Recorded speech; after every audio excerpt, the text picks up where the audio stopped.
បាទសួស្តីបងប្អូនទាំងអស់គ្នាបាទថ្ងៃនេះគឺជាថ្ងៃអាទិត្យទី16ខែមីនាឆ្នាំ2025បាទថ្ងៃនេះដែរគឺជាថ្ងៃអាទិត្យហើយគឺជាថ្ងៃឈប់សម្រាកផងដែរបាទហើយនៅថ្ងៃនេះគឺអូនម្នាក់នេះបាទកំពុងធ្វើសកម្មភាពបោចទីបាទត្រៀមជប់លៀងអបអរសាទរឱកាសឈប់សម្រាកថ្ងៃអាទិត្យបាទចឹងឥឡូវកំពុងតែធ្វើសកម្មភាពបោចទាហើយទាហ្នឹងខ្ទង់ប្រហែលជា1គីឡូជាងបងប្អូនខ្ទង់1គីឡូកន្លះបងប្អូនបាទហើយយើងជប់លៀងថ្ងៃហ្នឹងថ្ងៃអាទិត្យធៀមយើងដឹងតែពេញលេងទៀតហើយថ្ងៃហ្នឹងសបាយទាំងអស់គ្នាអាទិត្យចុងសប្តាហ៍យើងអ្នកខ្លះក៏គាត់មានដំណើរកំសាន្តទៅតំបន់ទេសចរមួយចំនួនប៉ុន្តែមួយចំនួនក៏មិនបានទៅណានោះទេគឺគាត់នៅផ្ទះជួបជុំក្រុមគ្រួសារហូបចុកធ្វើម្ហូបជុំគ្នាហូបចុកតិចតួចអីចឹងណាបងប្អូនបាទសម្រាប់ថ្ងៃអាទិត្យគឺមានតែប៉ុណ្្នឹងទេក្រោយពីយើងបំពេញការងារមួយសប្តាហ៍ហើយក្នុងមួយសប្តាហ៍មានការសម្រាកម្ដងគឺយើងធ្វើជួបជុំគ្នាដើម្បីបង្កនៅបរិយាកាសសប្បាយរីករាយ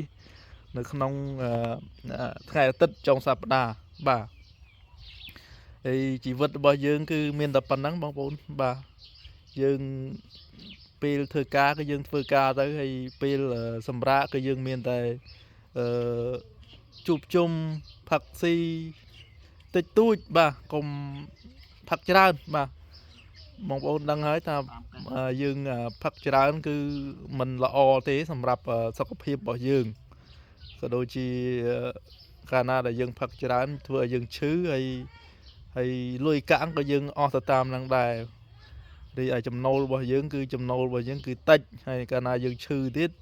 យើងខាតប្រយោជន៍ច្រើនបងប្អូនបាទខាតប្រយោជន៍ច្រើនឈឺហ្នឹងគឺអត់មានអត់អាចទៅធ្វើការបានកាលណាអត់អាចទៅធ្វើការបានគឺប្រាក់ចំណូលរបស់យើងក៏មិនទទួលបានដែរអញ្ចឹងការផឹកស៊ីគឺយើងទៅទទួលខុសត្រូវខ្លួនឯងផឹកមកល្មមតែអាចសមគួរដែលយើងអាចដឹងសមត្ថភាពរបស់យើងបាទអញ្ចឹងបងប្អូនបាទហើយ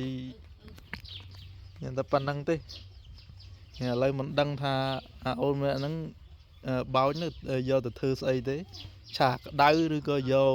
អាំងអំបិលម្ទេសយើងអត់ដឹងទេដោយសារយើងខ្ញុំគាត់តែជាអ្នកថតទេមានសួរវាដោយសារអត់ហ៊ានជួយវាកាលណាជួយ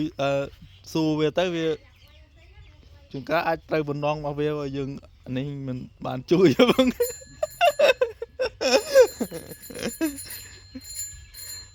េះបោយត្រឡប់ហើយមិនដឹងថាធ្វើម្ហូបអី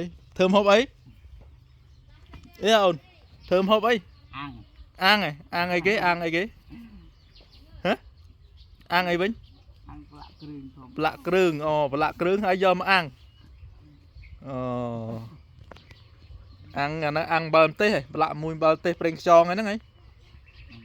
ហើយទាហ្នឹងប្រហែលជាប៉ុន្មានគីឡូអូនប៉ុន្មានគីឡូ72គីឡូបាទទា72គីឡូបងប្អូនបាទហើយដឹងតែពេញលេងហើយមើលទៅប្រហែលជាអស់ប្រហែលកេះថ្ងៃហ្នឹង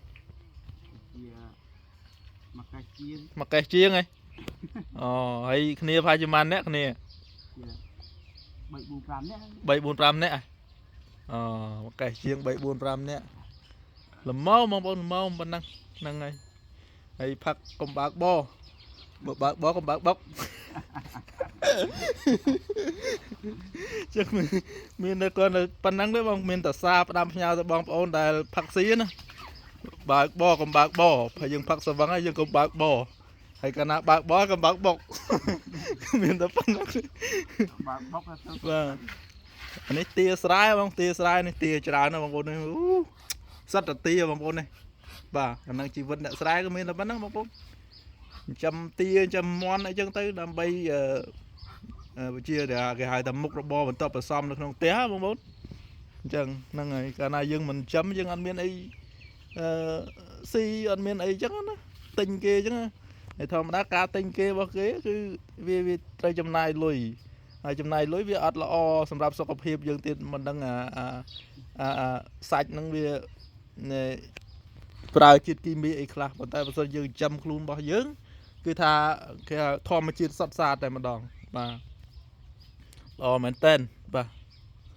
បាទសូមបញ្ចប់វីដេអូតែប៉ុណ្ណឹងបាទសូមអរគុណហើយខ្ញុំនឹងធ្វើការផុសនៅវីដេអូក្រោយៗទៀតបើសិនជាបងប្អូនពេញចិត្តបាទកុំភ្លេចចុច Subscribe ដាក់រូបកណ្ដឹងដើម្បីទទួលបាននៅវីដេអូថ្មីបន្ថែមទៀតបាទ